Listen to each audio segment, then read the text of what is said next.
Hello दोस्तों, आप सभी लोगों का हमारे ऑनलाइन प्लेटफॉर्म दी एजुकेशन फैकल्टी में बहुत बहुत हार्दिक अभिनंदन है। आज हम लोग बात करेंगे एनसीईआरटी के अगले अध्याय बंधुत्व जाति तथा वर्ग के पर, जो आरंभिक समाज के बारे में बात करता है। लगभग 600 ईसा पूर्व से 600 ईस्वी तक का इतिहास हम लोग देख रहे हैं।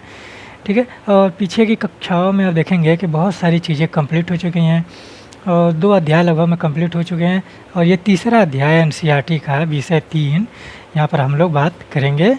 और आप देखेंगे कि एनसीईआरटी का ये बंधुत्व जाति तथा वर्ग पर पहला लेक्चर है और इसमें हम लोग देखेंगे कि समाज का निर्माण किस प्रकार से हुआ है।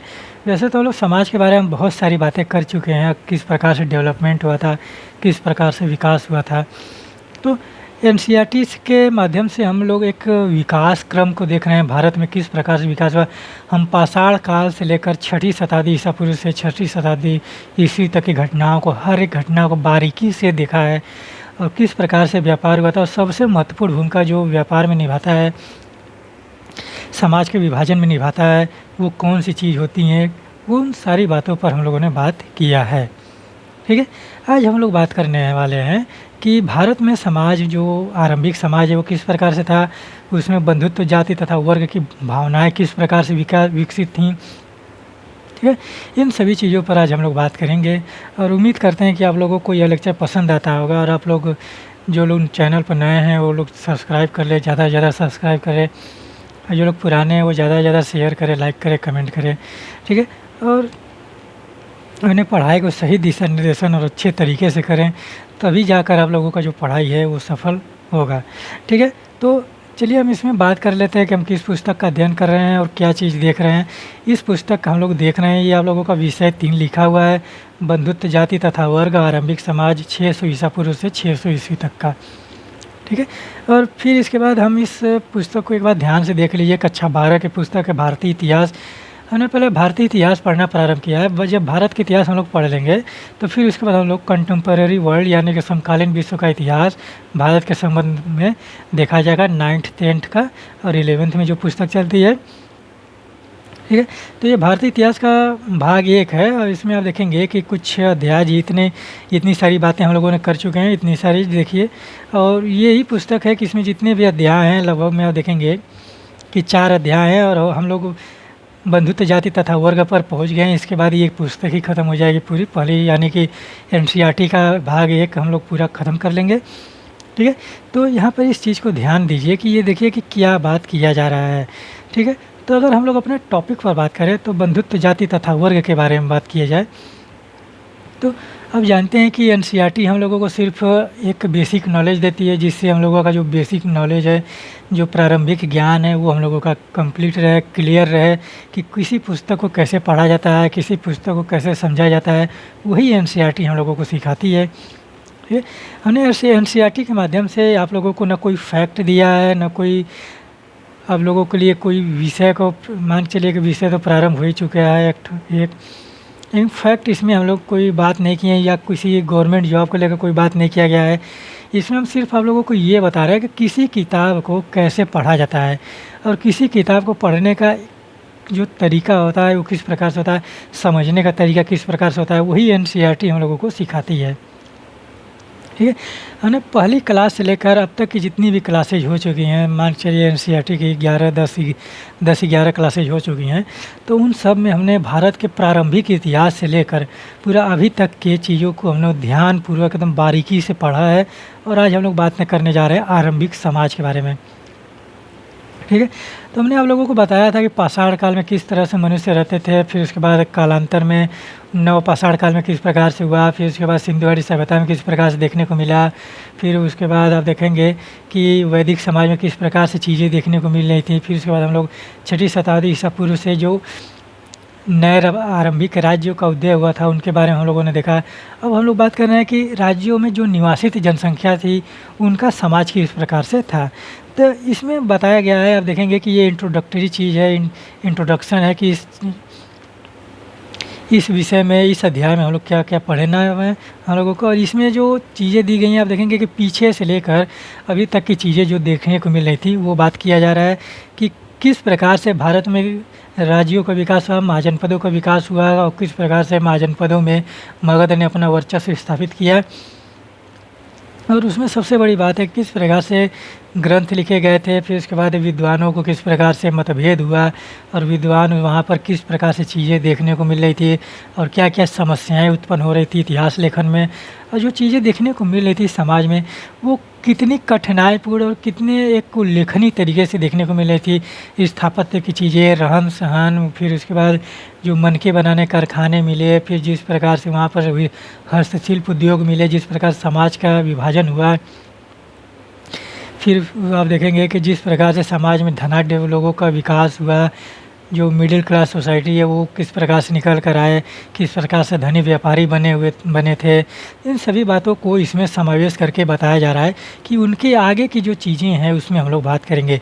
और इसमें सबसे जो महत्वपूर्ण चीज़ें जो देखने को मिली थी कि इसमें एक पुस्तक की बात किया जा रहा है कि जो सबसे बड़ा ग्रंथ है महाकाव्य के रूप में देखा जाए तो मान चलिए कि अगर हम महाभारत की बात कर रहे हैं तो महाभारत की इसमें रचना, जिस प्रकार से महाभारत की रचना के बारे में बात किया जा रहा है इसमें कि महाभारत की रचना 1000 साल तक हुई है। कितने साल तक हुई है? 1000 वर्ष तक लगातार होती रही। तो विद्वानों को सबसे महत्वपूर्ण यहाँ पर बहुत ही ज़्यादा कठिनाई है कि महाभारत की रचना मान चलिए कि अगर 1000 साल तक हो रही है तो 1000 साल में क्या क्या लिखा गया है उसमें वो सारी चीज़ें बहुत ही मायने रखती है। और ऐसा नहीं है कि महाभारत की रचना एक ही बार में हो गया। महाभारत के बारे में अगर हम बात करें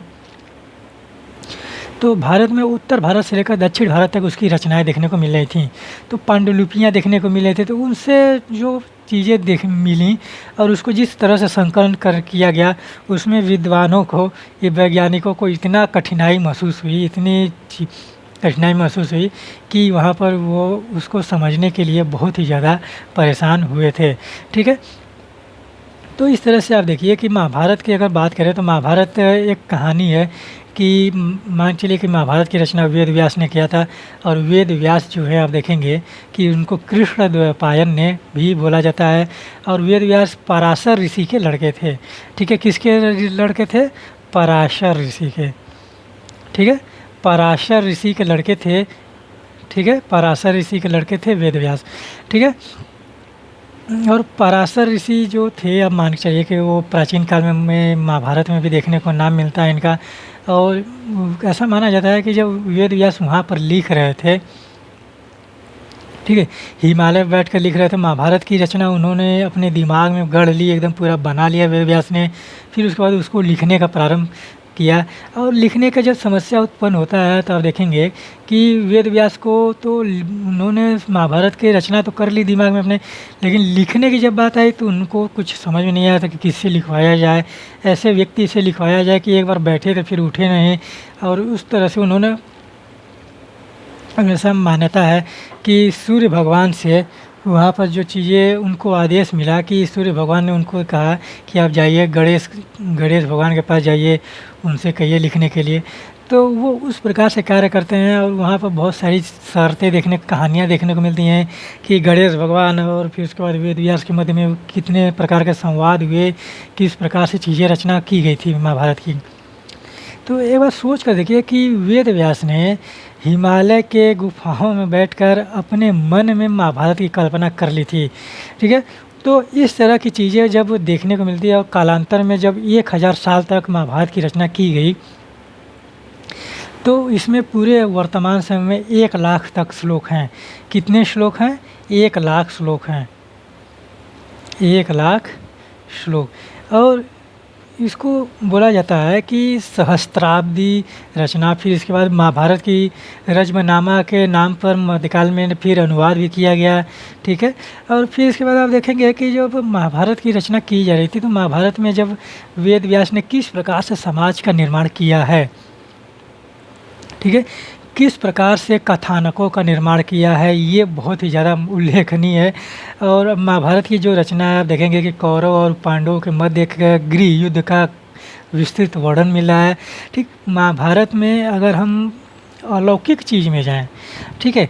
अगर हम मान के चलिए कि अगर अलौकिक चीज़ में जाएँ तो धर्म और अधर्म का जो स्वरूप है उसको लेकर हम चलते हैं।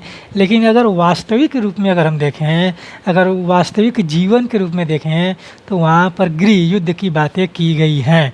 ठीक है। कौरव और पांडवों में जो बातें चल रही थी वो एक ही फैमिली के, एक ही परिवार के लोग थे, तो उसको हम लोग गृह युद्ध ही, गृह कलह ही मान सकते हैं।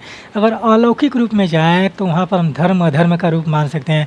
अगर आप इस तरह से सोच कर देखेंगे कि जो अगर वर्तमान समय में किसी से बात भी कर रहे हैं कि महाभारत में धर्म अधर्म की अगर हम बात किए कर रहे हैं तो लोग धर्म का स्वरूप मानते हैं। तो आप एक बार सोच कर देखिए कि कहते हैं लोग कि पांडव धर्म की तरफ थे, कौरव अधर्म की तरफ थे, और भगवान श्री कृष्ण जो है धर्म का स्वरूप लेकर बैठे थे। ऐसा कुछ भी नहीं है। ठीक है।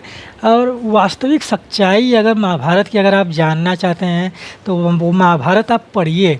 ठीक है। एक बार जब पढ़ेंगे, समझेंगे और देखेंगे तो वास्तव में आपको दिखेगा कि जो धर्म का स्वरूप है, ठीक है, महाभारत में जो धर्म का स्वरूप है वो द्रौपदी धर्म का स्वरूप लेकर बैठी हुई है। और द्रौपदी के सम्मान की रक्षा के लिए पूरा महाभारत का युद्ध होता है। ठीक है। तो इतने बड़े युद्ध की परिकल्पना जिस प्रकार से वेद व्यास ने किया है, ठीक है, वो कहीं न कहीं भारतीय समाज को एक शिक्षा देता है, एक उपदेश देता है कि जो नारी सम्मान है भारत में वो कहीं न कहीं बहुत ही ज़्यादा उल्लेखनीय है। ठीक है। और आप इस तरह से मान के चलिए कि वर्तमान समय में भी अगर हम आपको बताएं, ठीक है, महाभारत की चीज़ें अगर हम वर्तमान समय में भी अगर बात करें तो किसी भी घर में, ठीक है, वर्तमान समय के किसी भी फैमिली में, जिस फैमिली में आप देखेंगे कि महिलाओं का सम्मान नहीं होता है वहाँ पर उस फैमिली का पतन होना अनिवार्य है। ठीक है। तो ये फैक्ट है। आप देखेंगे कि महाभारत में भी यही दिखाने का प्रयास किया गया है। उसको समझने का प्रयास कीजिए। कृष्ण धर्म की रक्षा के लिए बैठे हैं, धर्म का स्वरूप नहीं है। ठीक है। भगवान श्री कृष्ण जो हैं वहाँ पर धर्म की रक्षा के लिए बैठे हैं। इसको कभी भी आप उसको उस तरह से मत देखिएगा। भगवान श्री कृष्ण धर्म की रक्षा के लिए बैठे हैं, न कि धर्म का स्वरूप हैं। धर्म का स्वरूप वहाँ पर द्रौपदी है। द्रौपदी का जब चीर हरण होता है वही वहाँ पर कौरवों ने गलती की, और उसी चीर हरण का अपमान का बदला लेने के लिए भगवान श्री कृष्ण ने पूरे कौरवों का समूल नाश कर दिया। ठीक है। ऐसा नहीं है कि पांडवों ने गलती नहीं की है, पांडवों ने भी वहाँ पर पाप के भागीदारी हैं। ठीक है। ऐसा आप कभी मत सोचिए कि पांडव धर्म की तरफ हैं। वहाँ पर पांडव धर्म की तरफ से लड़ाई लड़ रहे हैं, लेकिन पांडव भी वहाँ पर उतने भी भागीदार हैं द्रौपदी के आत्मसम्मान के लेकर जितने कौरव हैं। ठीक है। क्योंकि जिस प्रकार से द्यूत क्रीड़ा में जुआ खेलकर द्रौपदी को दांव पे लगाया गया था वो कहीं ना कहीं गलत है। वहाँ पर धर्मराज युधिष्ठिर से कहीं ना कहीं गलती हुई है, आप इसको मानिए या न मानिए। ठीक है। उस समय मानते हैं कि मान चलिए कि ब्राह्मण ग्रंथों में पत्नी को पति की संपत्ति माना जाता है, लेकिन उस संपत्ति को उस तरह से मत देखिए कि पत्नी को बेच दिया गया। धर्मशास्त्रों में इस तरह से बातें की जाती है कि पत्नी को नेग्लेक्ट किया गया है, धार्मिक कार्यों से लगभग में किया ही गया है। फिर जो पत्नी की बात की जाती है धर्मशास्त्रों में, वहाँ पर भी उनको थोड़ा निकृष्ट माना गया है, क्योंकि भगवद गीता में भी एक जगह लिखा हुआ है। अब जब देखिए हम किसी भी धर्म को या किसी भी धार्मिक पुस्तक को वहाँ पर बदनाम करने के या कुछ भी करने के प्रयास नहीं कर रहे हैं, लेकिन आप जब पढ़ेंगे तो उसमें इस तरह से चीज़ें लिखी गई हैं, हम वो बता रहे हैं आपको। भगवद गीता में भी लिखा गया है कि जो स्त्री होती है वो दुखों का कारण होती है। ठीक है। तो इस तरह से चीज़ें लिखे गए। और आप देखेंगे कि सतपथ ब्राह्मण में भी वहाँ पर अर्धांगिनी बोला गया है, तो इस तरह की बातें लिखी गई है। और फिर वहाँ पर इस तरह से बातें भी लिखी जाती है कि जो पुत्री है वो पिता के दुखों का कारण बनती है। ठीक है। तो इस तरह से जब बातें धर्मशास्त्रों में लिखी जाती हैं तो वहाँ पर जो चीज़ें देखने को मिली महाभारत में, तो महाभारत में आप सिर्फ इस प्रकार से सोच कर देखिए कि कृष्ण वहाँ पर धर्म का स्वरूप लेकर नहीं बैठे हैं। हम सिर्फ वहाँ पर अधर्म और धर्म की बात कर रहे हैं, उसको समझने का प्रयास कीजिए। कि महाभारत के युद्ध में श्री कृष्ण जो हैं वहाँ पर धर्म का स्वरूप नहीं है, धर्म की रक्षा के लिए बैठे हुए हैं। धर्म का जो स्वरूप है वो द्रौपदी लेकर बैठी हुई है। ठीक है, द्रौपदी के आत्मसम्मान की रक्षा के लिए भगवान श्री कृष्ण ने पूरे कौरव मूल का नाश कर दिया था। ठीक है, तो इस प्रकार से चीज़ें वहाँ पर वेद व्यास की कल्पना देखिए कि कितने उल्लेखनीय हैं कि वहाँ पर सामाजिक जीवन, लौकिक जीवन, वहाँ पर समाज की जिस प्रकार से रचना की गई है वो कितने विधिवत तरीके से और सिस्टमेटिक ढंग से किया गया है, व्यवस्थित तरीके से किया गया है। और वर्तमान समय में इतनी भ्रांतियाँ हैं महाभारत को लेकर, इतने आप देखेंगे कि इतने अंधविश्वास हैं महाभारत को लेकर कि जिसकी कोई सीमा ही नहीं है। ठीक है, महाभारत लोग देखते हैं, महाभारत सभी लोग देखते हैं, पढ़ते हैं, लेकिन समझने का प्रयास नहीं करते हैं। ठीक है, वहाँ पर भगवान श्री कृष्ण की जो बातें की जाती हैं कि उन्होंने गीता को उपदेश दिया, गीता को उपदेश किसको दिया? उन्होंने पूरे समाज को दिया। ऐसा माना जाता है कि महाभारत में गीता का उपदेश सिर्फ 3 लोगों ने सुना था, मान के चलिए कि 2-3 लोगों ने सुना था। वहाँ पर एक धृतराष्ट्र के जो साथ थे, संजय थे, अर्जुन थे, और देवी देवताओं ने सुना था इस तरह से। लेकिन क्या ऐसा हो सकता है? लेकिन हम लोग भी तो गीता पढ़ रहे हैं, गीता तो हम लोग भी पढ़ रहे हैं वर्तमान समय में, तो क्या भगवान श्री कृष्ण हम लोगों के लिए छोड़ कर गए हैं? ऐसा नहीं मान सकते ना। ऐसा उस समय उस समय के वर्तमान चीज़ें अगर उस समय दैट टाइम के अगर सोचे कि उस समय का, तो भगवान श्री कृष्ण ने जो उपदेश दिया किसको दिया? आम जनता को दिया था कि जो कर्तव्य पालन है वो किस प्रकार से करना चाहिए, मनुष्य का धर्म है कि वो किस प्रकार से अपने धर्म को लेकर चले। ठीक है, तो वो सारी चीज़ें भगवत गीता को एक मान चलिए कि भगवत गीता की रचना हम आपको बता रहे हैं कि जब महाभारत की रचना ही 1000 साल में हुई है, तो भगवत गीता की जो रचना किया गया, ठीक है, जिस प्रकार भगवत गीता की रचना किया गया है, अब देखेंगे कि वो गुप्त काल की रचना है। और ऐसा माना जाता है कि भगवत गीता में जो चीज़ें लिखी गई हैं वो किसी आम मनुष्य के द्वारा नहीं लिखी गई हैं। और ऐसा आप जब पढ़ेंगे भगवद गीता तो उसमें भी इस तरह की चीज़ें देखने को मिलेंगी कि वो आम आदमी का जो सोचने विचारने की क्षमता है वो वहाँ तक सोच ही नहीं पाएगा। ठीक है, इसीलिए भगवद गीता जो है अलौकिक पुस्तक मानी जाती है। और ऐसा माना जाता है कि जब महाभारत का शांति पर्व चल रहा था, तो जब युद्ध प्रारंभ होने वाले थे, तो वहाँ पर भगवान श्री कृष्ण ने अर्जुन को ले जाकर बीच में खड़ा कर दिया था। ठीक है, तो वहाँ पर उस चीज़ को देखकर जब अर्जुन व्याकुल हुए, तो वहाँ पर जब गांडी उनके धनुष जो है उनके हाथों से छूट कर ज़मीन पर गिरा, तब वहाँ पर श्री कृष्ण ने उनको मोटिवेट करने के लिए, ठीक है, वहाँ पर मोटिवेशन की बात की जाती है। वहाँ पर आप देखिए कि भगवान श्री कृष्ण ने भगवद गीता के द्वारा अर्जुन को मोटिवेट किया था कि तुम उस चीज़ को अपने कर्मों पर ध्यान दो, न कि फल की चिंता करो। उसमें बोला जाता है कर्मण्येवाधिकारस्ते मा फलेषु कदाचन, कि कर्म करते रहो, फल की चिंता मत करो। इस प्रकार की बातें की गई है भगवद गीता में। और ये जाहिर सी बात है कि ये वर्तमान में भी लागू होता है कि कर्म सिद्धांत जो है, ठीक है, कर्म सिद्धांत अगर आप बात करते हैं, अगर कर्म सिद्धांत की, ऐसा जितना मनुष्य कर्म करेगा, ठीक है, मनुष्य जितना कर्म करता है उतना ही उसको फल मिलता है। उससे 1 रुपये न ज़्यादा मिलेगा न 1 पैसा कम मिलेगा। ठीक, ये फैक्ट कहता है आप जो कर्म करेंगे उसी के अनुरूप आप लोगों को फल मिलेगा। और ये भगवद गीता भी कहती है, और कोई भी धार्मिक ग्रंथ आप उठा कर देखिए, वहाँ पर कर्म सिद्धांत के बारे में ही सिर्फ बात किया गया है। और कलयुग का जो रचना किया गया है, अब मान चलिए कि जो वर्तमान युग चल रहा है, इसमें अगर धर्म के आधार पर देखें तो कर्म सिद्धांत जो है, आपका कर्म सिद्धांत जो है बहुत ही मायने रखता है। ठीक, तो हमने महाभारत के बारे में आप लोगों को इतनी सारी बातें बताई कि महाभारत की जो रचना है वहाँ पर।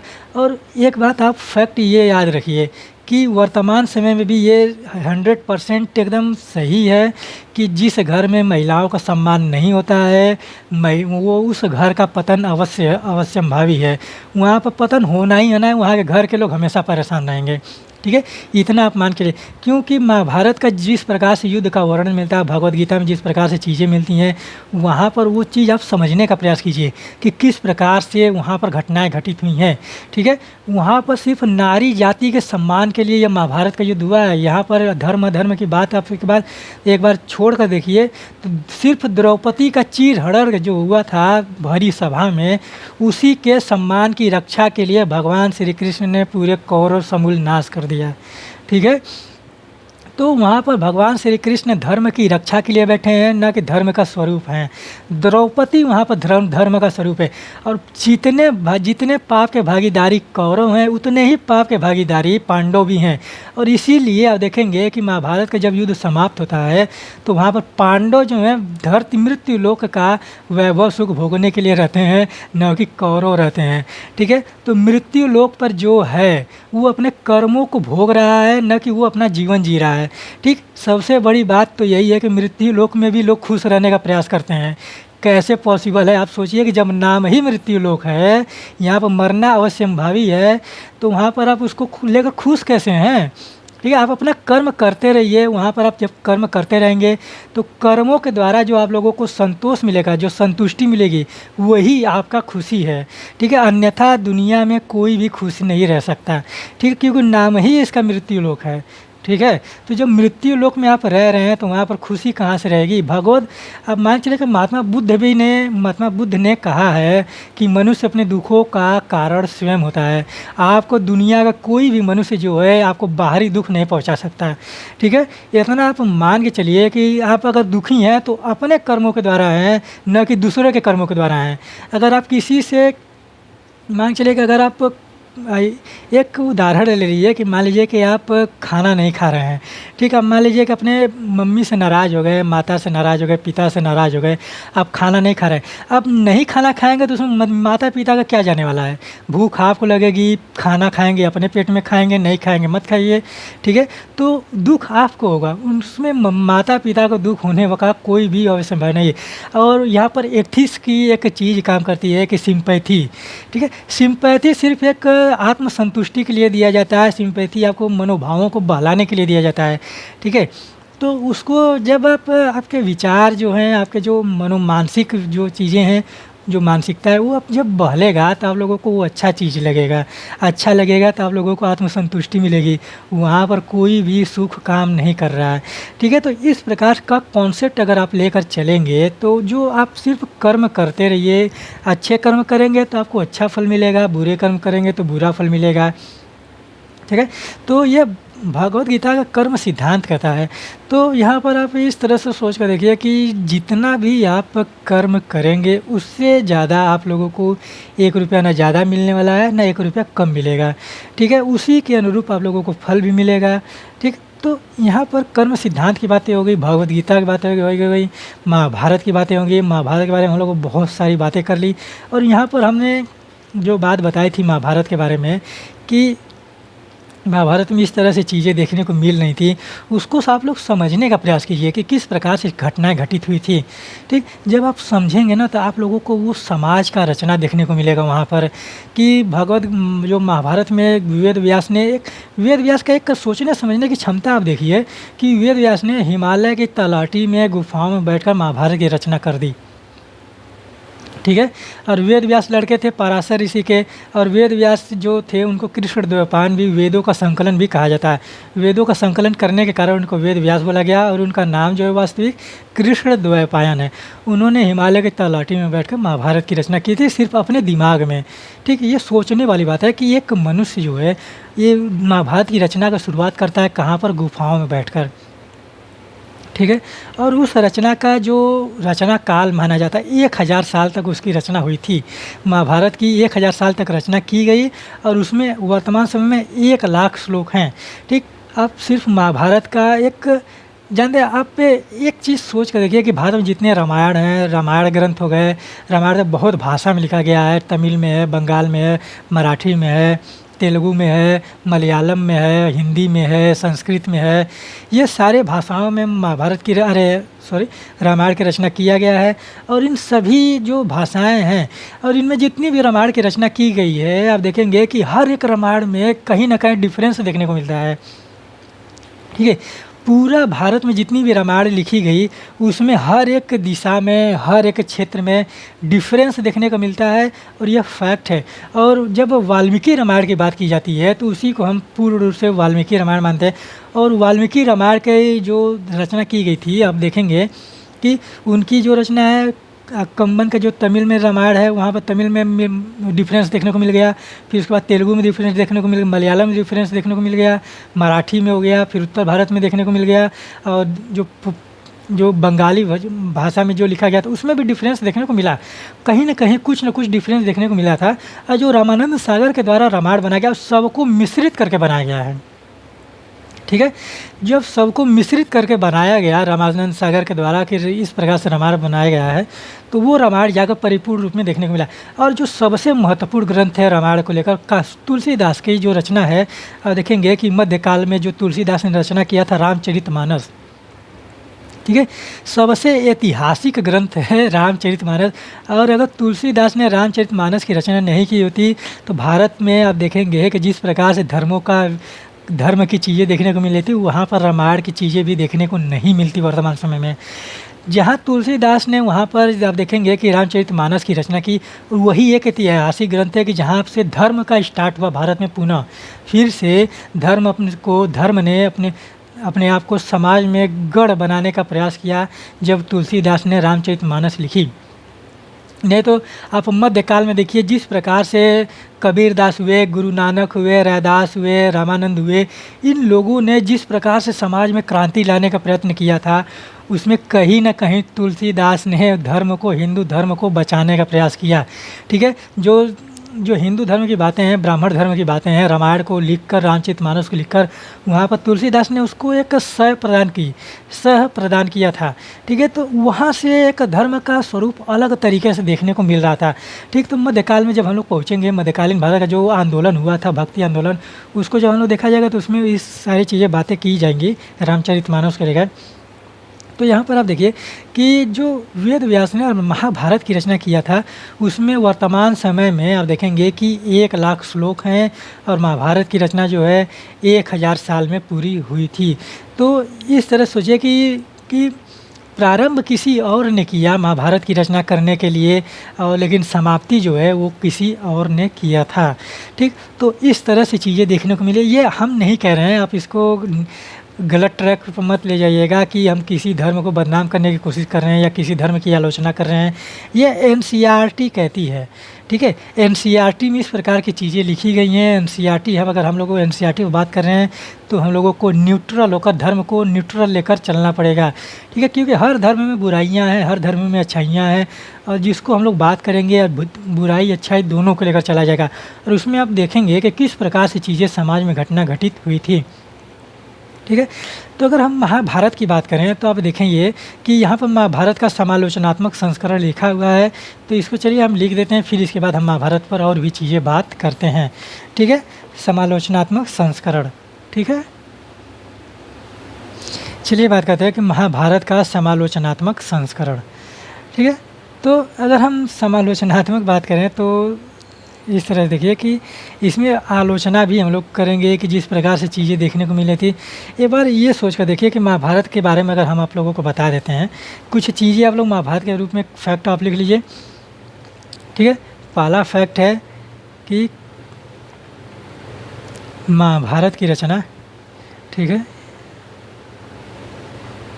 महाभारत की ये रचना, ठीक, वेद व्यास, इनको क्या बोला जाता है, कृष्ण द्वैपायन।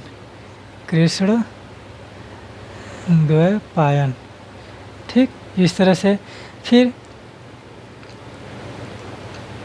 समय, कितना समय लगा था, वेद व्यास ने तो शुरू किया था कि, और विद्वानों का मानना है कि 1000 वर्ष का समय लगा, 1000 वर्ष का।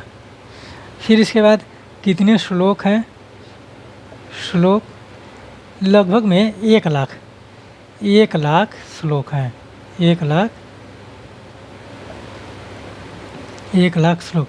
आप इसको इस तरह से देखिए कि वेद व्यास के मन की परिकल्पना है ये। ठीक है, इस तरह से आप अगर सोचेंगे तो इस तरह से आप लोगों को समझ में आएगा कि महाभारत की रचना किस प्रकार से किया गया।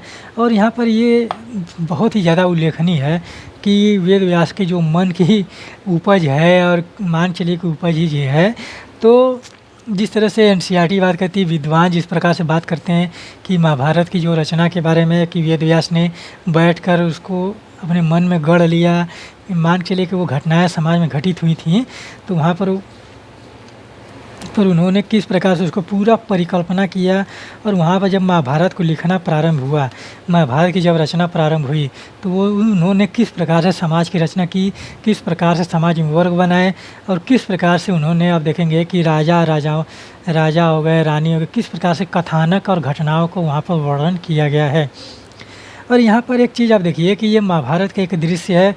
ये इस चित्र को, इस तस्वीर को आप देखिए कि किस प्रकार से महाभारत में एक दृश्य है कि यहाँ पर आप देखिए कि एक मूर्ति बनाया गया है। यहाँ पर वो तीर धनुष लेकर यहाँ पर जो लोग हैं उनका संहार करने की बात किया है।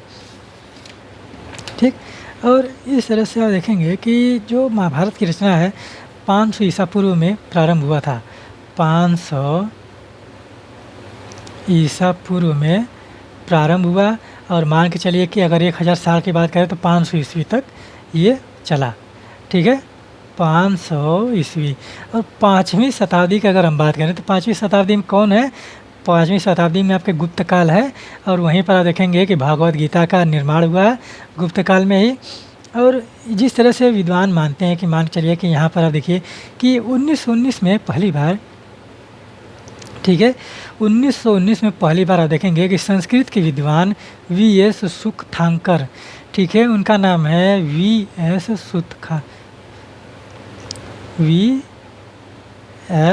सुकथांकर,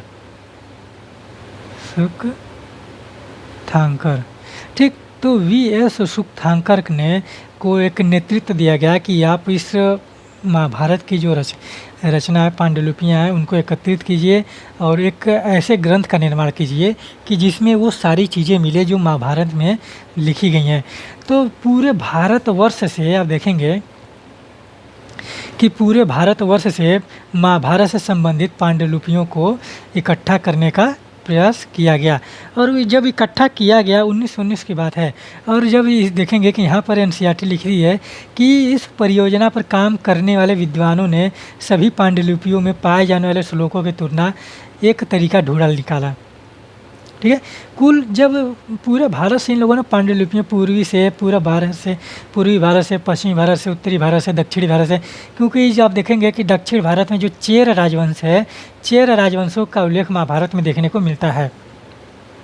ठीक है, तो चेर राजवंश जब आप देखेंगे कि वहाँ पर मिलता है, फिर उत्तर में आप देखेंगे कि जो गांधार है वहाँ पर तक्षशिला उसकी राजधानी थी। गांधार का भी उल्लेख महाभारत में है, क्योंकि गांधारी जो थी, दुर्योधन की माता जो थी, वो गांधार की राजकुमारी थी। ठीक है, तो गांधार देश की राजधानी थी वहाँ पर। और द्रौपदी जो थी पांचाल देश की राजधानी थी। कुरु और पांचाल वाला जो क्षेत्र है वहाँ पर पांचाल वाले से। ठीक है, तो यहाँ पर आप देखिए कि जो महाभारत के पांडुलिपियाँ मिले हैं वो पूरे भारत से मिले हैं। और महाभारत में विराटनगर का युद्ध देखने को मिलता है, और विराटनगर राजधानी थी मत्स्य देश की।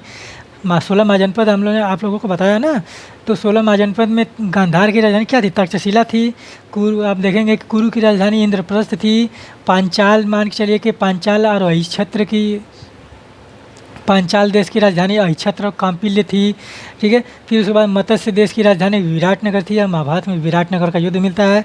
और मत्स्य देश जो है आपका गुजरात राज्य में था, विराटनगर गुजरात राज्य में था। तो इस तरह से आप सोच कर देखिए कि पूरे भारत में महाभारत के अवशेष देखने को मिलते हैं। और आप देखते हैं, मानते हैं कि कुरुक्षेत्र में महाभारत का युद्ध हुआ था। कुरुक्षेत्र कहाँ पड़ता है? हरियाणा और दिल्ली के पास में पड़ता है कुरुक्षेत्र। हरियाणा पंजाब वाले एरिया में पड़ता है कुरुक्षेत्र। तो वहाँ पर आप इस तरह से सोच कर देखिए कि पूरे भारत में जब महाभारत के साक्ष्य मिलते हैं, तो यहाँ पर एक महाभारत की चीज़ देखने को मिले। एक पांडुलिपि का यहाँ पर एक चीज़ देखिए कि पांडुलिपि का, ये महाभारत के पांडुलिपि का एक अंश दिया गया है, ये श्लोक दिया गया है। और यहाँ पर इस तरह से देखिए, तो यहाँ पर 17, 18, 19 ये हिंदी में लिखा गया, 17, 18, 19 ये श्लोक है। ठीक है, तो जब एक पांडुलिपियों को इकट्ठा करने का प्रयत्न किया गया, तो वहाँ पर आप देखिए कि जो पांडुलिपि इकट्ठा किया गया वो 47 वर्ष लग गए थे। कितने वर्ष लग गए थे? 47 वर्ष। पूरे भारत से महाभारत के साक्ष्य उपलब्ध कराने में, पांडुलिपि उपलब्ध कराने में पूरे कितने लगे? 47 वर्ष। और कितने पांडुलिपियों को इकट्ठा किया गया था? 13,000 पृष्ठ, यानी कि 13,000 आप देखेंगे कि 13,000 पांडुलिपियों को इकट्ठा किया गया है। ठीक, और 13,000 जो पृष्ठ लिखा गया और उसमें तुलना जब किया गया और हर एक पांडुलिपि में आप देखेंगे कि सैकड़ों श्लोक होते थे और हज़ारों श्लोक होते थे उसमें। तो उस प्रकार से थोड़े थोड़े अब एक हम आपको बात बताते हैं कि जो महाभारत की रचना छोटे छोटे खंडों में किया गया था। आप मान चलिए कि वेद व्यास लिख कर चले गए, ठीक है। 500 ईसा पूर्व में, यानी कि 5वीं सदी ईसा पूर्व में महर्षि वेद व्यास कृष्णद्वैपायन महाभारत की रचना करके चले गए। ठीक, तो जब चले गए तो उनको ये समस्या ये हुई कि कैसे इसको जन समाज सामान्य तक पहुंचाया जाए। तो उन्होंने धीरे धीरे प्रचार जब करना शुरू किया तो उन्होंने महाभारत की जो प्रचार हुआ तो उनके मृत्यु के पश्चात वो महाभारत जो है खंड खंड में विभाजित हो गया था पूरे भारत में। जब खंड खंड में विभाजित हुआ तो आप जानते हैं कि वहाँ पर जो महाभारत को इकट्ठा किया गया 20वीं शताब्दी में 1919 में वीएस सुखथांकर के नेतृत्व में एक परियोजना नेतृत्व का वहाँ पर एक नेतृत्व में वीएस सुखथांकर के नेतृत्व में एक परियोजना का शुभारंभ किया गया और वहाँ पूरे भारत से पूरा पांडुलिपियों को एकत्रित किया गया। तो वो जब वहाँ पर पांडुलिपियाँ जो मिली तो कुछ पांडुलिपियाँ आप इस तरह सोच के देखिए कि जब महाभारत का समाज जन समाज तक पहुँचाया गया था तो वहाँ पर जब महाभारत जो है कालांतर में खंड खंड विभाजित हुआ तो कुछ पांडुलिपियाँ कहीं और चली गईं, कुछ भाग वहाँ पर कहीं और चले गए। तो जब थोड़े थोड़े भाग में बट गया महाभारत वहाँ पर, तो उन लोगों ने क्या किया कि उस जो थोड़ा सा मिला उसको पूरा करने का प्रयत्न किया। ठीक है, क्योंकि वो अपने क्षेत्र पूरा उसको सुनाएंगे ना। मान के चलिए कि हम उस समय मान के चलिए कि अगर 10,000 श्लोक है, ठीक है, अगर हम महाभारत में प्रारंभ में 10,000 श्लोक मान लें, ठीक, इस तरह से हम आपको एक कॉन्सेप्ट समझा दे रहे हैं तो आप लोगों को समझ में आ जाएगा। अगर हम प्रारंभ में मान लें कि महाभारत में प्रारंभ में, ठीक है, महाभारत में प्रारंभ में 10,000 श्लोक हैं, 10,000 श्लोक हैं और ये भारत के अलग अलग क्षेत्रों में बढ़ गया। लिखा कहाँ गया था? इस वाले उत्तरी भारत में लिखा गया, हिमालयी क्षेत्र में। मान चलिए कि 5,000 श्लोक इधर आ गए, ठीक, 2,000 श्लोक इधर आ गए, 3,000 श्लोक यहाँ आ गए, ठीक है। तो इस तरह से सोचिए कि जब 10,000 श्लोक में से इस तरह से चीज़ें यहाँ पर आ गई तो 5 3 8 2 10 हो गया। तो ये जो 2,000 श्लोक है यहाँ के लोग 10,000 करने का प्रयत्न करेंगे, ठीक है, इसको 10,000 करने का प्रयत्न करेंगे। और यहाँ के लोग कितने हो गए? ये भी आप देखेंगे कि 10,000 करने का प्रयत्न करेगा और ये भी आपका 10,000 प्रयत्न करने का करेगा, ठीक है। ये 10,000 हो गए। तो ये 10,000, ये 10,000, ये 10,000, तो कितने हो गए? 30,000 हो गए ना। फिर कालांतर में इसके श्लोक कितने हो गए? 30,000 हो गए। और वो प्रारंभ में कितने श्लोक थे? 10,000 होते, ठीक है। तो जब 10,000 थे तो वह कालांतर में ये 30,000 श्लोक हो गए। तो ये 30,000 श्लोक जो है फिर बटे, ठीक है। समाज का विभाजन हमने बताया है, समाज का विकास किस प्रकार से हो रहे थे। तो कहानियाँ आप देखेंगे कि पंचतंत्र की कहानियाँ, फिर हितोपदेश की कहानियाँ जो हैं वो समाज में फैली हुई हैं। उनको अलग अलग तरीके से अलग अलग क्षेत्रों में सुनाया गया। तो वही कार्य हुआ था महाभारत से, ठीक है। महाभारत को भी अलग अलग क्षेत्रों में अपने अपने तरीके से रचना किया गया। तो जो कालांतर, हम एक समझाने के लिए बात कर रहे हैं कि जो प्रारंभ में 10,000 श्लोक थे, कालांतर में धीरे धीरे बढ़कर वो 1 लाख हो गए, ठीक है। तो जब 1 लाख हो गए, 1 लाख से ऊपर हो गए श्लोक वहाँ पर, तो आप सोचने का प्रयास कीजिए कि किस प्रकार से वहाँ पर चीज़ें देखने को, विद्वानों को समझने का प्रयास किया कि जब श्लोक काफ़ी ज़्यादा संख्या में हो गए तो 13,000 पांडुलिपियों का उन लोगों ने 13,000 पांडुलिपियों के पृष्ठों का संकलन किया था पूरे भारतवर्ष में। और हर एक पांडुलिपि में आप देखेंगे कि हज़ारों में श्लोक थे, ठीक है। अगर हर एक पांडुलिपि में हज़ारों में श्लोक थे तो उन लोगों को सबसे कठिनाई महसूस हुई कि इनको किस प्रकार से संकलन किया जाए। तो उन लोगों ने क्या किया कि जो श्लोक हर पांडुलिपि में मिलते थे, उसको एक जगह संकलित कर लिया। जब उन लोगों ने संकलित किया तो कुल मिलाकर लगभग में 1 लाख के लगभग में श्लोक उन लोगों के पास इकट्ठे हो गए थे, जो हर एक पांडुलिपि में देखने को मिल रहे थे। और उन्हें हर जो 1 लाख श्लोक मिले, उन्हीं को सिस्टमेटिक ढंग से व्यवस्थित करके लिख कर उन्होंने महाभारत की रचना किया था। तो ये सोचने वाली बात है कि कितनी कठिनाईपूर्ण जो समस्याएं देखने को मिल रही हैं कि किस प्रकार से महाभारत की रचना भारत में और किस प्रकार से वहाँ पर देखने को मिला था। ठीक है। और महाभारत जब आप पढ़ेंगे तो वहाँ पर जो चीज़ें देखने को मिल रही थी कि महाभारत में भी, ठीक है, महाभारत में भी वहाँ पर कौरव पांडवों में ही सिर्फ महाभारत की रचना की गई है। और वहाँ पर जो चीज़ें देखने को मिल रही थी वो कहीं भी सामाजिक चीज़ों के बारे में बात नहीं करती महाभारत। ठीक है। तो वहाँ पर आप देखेंगे कि जो समाज की रचना किया गया तो वहाँ पर विद्वानों को समझने का में इतनी कठिनाई समझ में आई कि किस प्रकार से महाभारत के, अगर मान के चलिएगा हम कौरव पांडवों में ही रह गए तो जो समाज के लोग हैं, जो सामाजिक चीज़ें हैं, उनका रहन सहन, उनका खान पान, उनके बात व्यवहार, वहाँ पर जो कल्चर चल रहा था, वहाँ पर किस प्रकार से चीज़ें देखने को मिल रही थी, उसका वर्णन महाभारत में देखने को बहुत ही कम मात्रा में मिलता है। ठीक है। और किस प्रकार से नियम कानून बनाए गए थे वहाँ पर। अगर आप महाभारत वर्तमान समय में अगर बी.आर. चोपड़ा वाले जो महाभारत है, जो टीवी सीरियल है, उसको भी आप देखेंगे ना तो वहाँ पर भी समाज की अंदर की बातें नहीं लिखी गई हैं। वहाँ पर भी समाज में वो चीज़ नहीं दिखाया गया है। ठीक है, कि समाज के लोग किस प्रकार से रहते थे, समाज के लोग किस प्रकार से बोलचाल की भाषा थी उनकी, और समाज में किस प्रकार से रहन सहन था, वहाँ पर वो भी नहीं दिखाया गया है। वहाँ पर आप देखेंगे कि सिर्फ महाभारत की चीज़ें दिखाई गई हैं, कौरव पांडवों की चीज़ें दिखाई गई हैं। और वेद व्यास आप देखेंगे कि वेद व्यास ने भी कहीं ना कहीं उसको नेग्लेक्ट करने का प्रयास किया है महाभारत में अपनी रचना में, कि समाज में जितनी भी बुराइयां व्याप्त हैं, समाज में मान के चलिए कि जो बुराई है, जो हस्तशिल्प उद्योग है, कि किस प्रकार से समाज वहाँ का था। क्या वहाँ पर विद्रोह नहीं होता? कहीं पर भी महाभारत में विद्रोहों का उल्लेख नहीं है। ऐसा क्यों है? ठीक है, क्योंकि आप देखेंगे कि विद्रोह तो मौर्य काल में भी हो रहे थे, मौर्य काल में हो रहे थे ना विद्रोह। तो जब महाभारत की रचना ही 1000 साल की है, गुप्त काल तक उसकी रचना हुई है, तो उसके शासनकाल में क्यों नहीं विद्रोह हुए?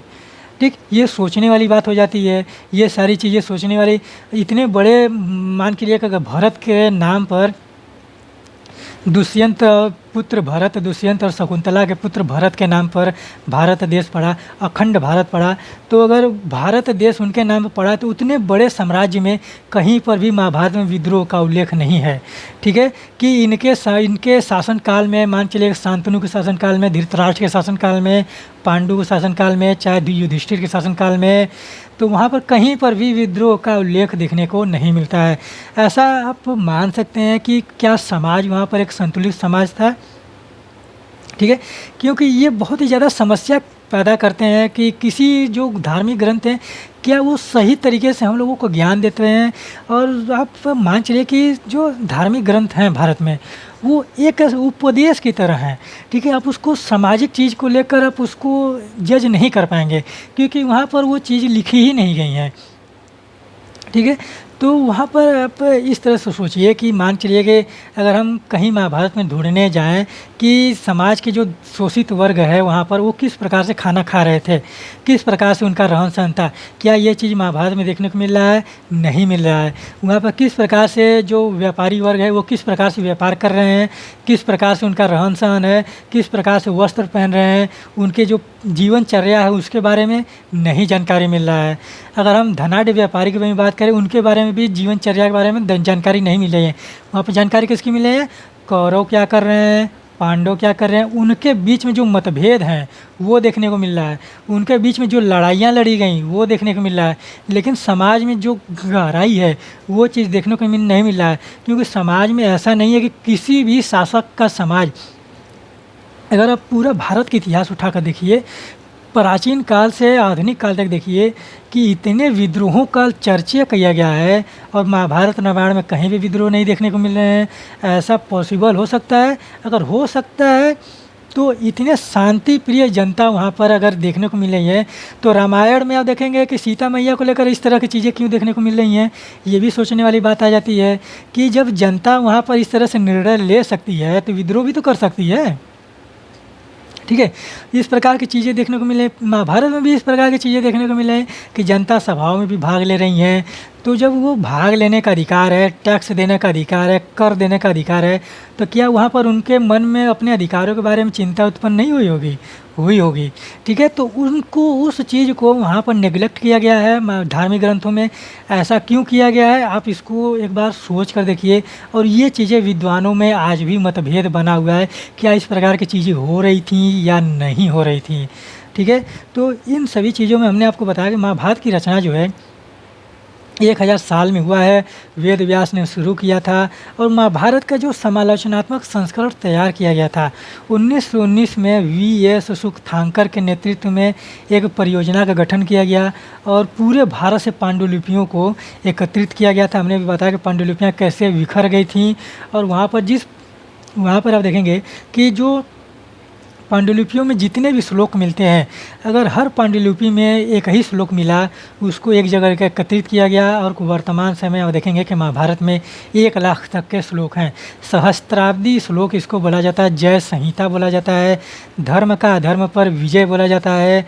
ठीक है, तो धर्म का अधर्म पर विजय बोला जाता है, और धर्म अधर्म की बातें जो की जाती हैं वो वर्तमान समय में जो लोग बात करते हैं उसको हमेशा नेगलेक्ट करिए। हमने बताया कि कृष्ण वहाँ पर धर्म का स्वरूप नहीं है, कृष्ण धर्म की रक्षा के लिए बैठे हुए हैं, और धर्म का स्वरूप वहाँ पर द्रौपदी है। ठीक है, तो वो चीज़ें आप लोग उसको सोच कर देखिए, कितनी बड़ी बात वेद व्यास ने लिखा है महाभारत में। वो सोचने वाली बात है, सीखने वाली बात है। धार्मिक ग्रंथों का हर एक लाइन सीखने वाली है। ठीक है, उससे हर एक लाइन से शिक्षा लेने वाली बातें की गई हैं। ठीक है, उसको अपने शिक्षा लेकर उनसे समाज का निर्माण किया जा सकता है। लेकिन धार्मिक ग्रंथों में जो समाज के बारे में बातें की गई हैं वो कहीं ना कहीं बहुत ही नाम मात्र में देखने को मिल रही हैं। ऐसा नहीं है, जैसे कि मान के चलिए कि काठक संहिता में 24 बैलों 12 बैलों 24 बैलों की हल जोतने का जो अगस्त ऋषि हैं, कि कोई एक ऋषि हैं वहाँ महर्षि हैं, उन्होंने 12 बैलों 24 बैलों के साथ एक ही साथ में पूरे खेत को हल लगाकर जोता था। ऐसा काठक संहिता में देखने को मिलता है। लेकिन वो कहीं ना कहीं नगण्य चीज़ें देखने को मिलती हैं, क्योंकि जो समाज में फेमस है, जो उच्च कोटि के हैं, उनकी गाथाओं का वर्णन देखने को मिलता है। लेकिन वो कहीं ना कहीं समाज के जो नीचे के तबके हैं, जो मध्यक्रम के तबके हैं, जो व्यापारी वर्ग हैं, उनके जिन जीवनचर्याओं को बताने में कहीं ना कहीं असफल हुए हैं वो लोग। ठीक है, तो यहीं पर इतिहास लेखन में बहुत ही ज़्यादा समस्याएं उत्पन्न हो जाती हैं। और आप देखेंगे कि जिस प्रकार से जो रचनाएं की गई हैं वो कहीं ना कहीं जो है उच्च वर्गों के लिए ही लिखी जाती थी। ठीक है, और वही कारण है कि आप वेद व्यास देखेंगे कि महाभारत की भी रचना किया उन्होंने तो उच्च वर्गों को लेकर ही किया था। ठीक है, तो इतनी सारी बातें हम लोगों ने महाभारत के बारे में बात किया, और जिस प्रकार से समाज वहाँ पर हमने जिस बात किया, तो यहाँ पर आप देखिए कि ये आप लोगों का जो शुरुआती लेक्चर है, शुरुआत का जो प्रारंभिक लेक्चर है, तो यहाँ पर एक चीज़ आप देख लीजिए। और कल जो हम लोग बात करेंगे कि बंधुत्व एवं विवाह की समाज में किस प्रकार से विवाह समाज की रचनाएँ किस प्रकार से की गई थी। ठीक, तो ये इस अध्याय का बंधुत्व जाति और वर्ग का जो समाज में बातें की जा रही थी कि किस प्रकार से, और जो समाज का वर्ग जो है आप देखेंगे कि ब्राह्मण क्षत्रिय वैश्य शूद्र में विभाजित था। जो 4 आश्रम उपनिषदों से 4 आश्रम निकल कर आए थे, ब्रह्मचर्य गृहस्थ वानप्रस्थ और संन्यास। ठीक है, तो उसमें जो समाज में जो वर्ण व्यवस्था कायम हुई, और उस वर्ण व्यवस्था में समाज में इतने वर्ग बना दिए कि जब अब देखेंगे कि उत्तर वैदिक काल में जब जाति जो है जन्म के आधार पर होगी, जिस कुल में लोग पैदा होंगे उसी कुल में वो उसके बाहर की चीज़ें वो लोग नहीं कर पाएंगे। तो वो सारी चीज़ें जब देखने को मिली तो वो कहीं ना कहीं समाज का विभाजन करने का प्रयत्न किया गया। ठीक है, लेकिन उस तरह से चीज़ें आप जब सोचेंगे, उसमें हमने आपको बहुत सारी बातें बताई हैं पीछे के लेक्चर में कि किस प्रकार से भारतीय समाज का विकास हुआ था, और किस प्रकार से भारतीय समाज में आप देखेंगे कि उसका विभाजन किया गया, रचनाएं की गई। और महाभारत किस प्रकार से बात करता है कि महाभारत भी आप देखेंगे कि वहाँ पर भी ब्राह्मण क्षत्रिय वैश्य शूद्र की कॉन्सेप्ट लेकर ही चलता है। ठीक है, तो वेद व्यास ने भी वहाँ पर महाभारत की जो चीज़ें देखने को मिली थी, वेद व्यास ने भी वहाँ पर 4 ही वर्ग बताए थे, ब्राह्मण क्षत्रिय वैश्य शूद्र। ब्राह्मण क्षत्रिय वैश्य शूद्र। ठीक, इस तरह से चीज़ें, ये 4 वर्ड जो हैं भारतीय समाज में महाभारत में भी देखने को मिलते हैं और रामायण वाले में भी देखने को मिलते हैं। ठीक है, तो इसी आधार पर हम लोग बात करेंगे और किस तरह से चीज़ें समाज में देखने को मिल रही थी वो सारी चीज़ें हम लोग बात करते रहेंगे। ठीक है, तो इस तरह से आप समझिए कि वेद व्यास की परिकल्पना है, एक बार सोच कर देखिए। ठीक है, हम आप लोगों को सिर्फ ये बता रहे हैं, एक कॉन्सेप्ट विकसित कर रहे हैं कि किसी भी चीज़ को आप लोग उस तरह से मत लीजिए, कट्टरता की तरफ मत लीजिए, सांप्रदायिकता की तरफ मत लीजिए। आप ह्यूमैनिटीज़ के विषय पढ़ रहे हैं और ह्यूमैनिटीज़ के जो वास्तविकता की अगर बात करें, ह्यूमैनिटीज़ में जितने भी सिद्धांत हैं, जितने भी बातें हैं, उसका खंडन किया जा सकता है। चाहे वो कोई भी चीज़, ह्यूमैनिटीज़ के विषय में कोई भी चीज़ सार्वत्रिक सत्य नहीं माना जाता। ठीक है, तो वहाँ पर भी आप एक इस तरह से न्यूट्रल होकर सारी चीज़ें को पढ़िए, समझने का प्रयास कीजिए कि किस प्रकार से घटनाएं घटित हो रही थी और किस प्रकार से जो मनुष्य है वो किस प्रकार से चीज़ें करने का प्रयास कर रहा था।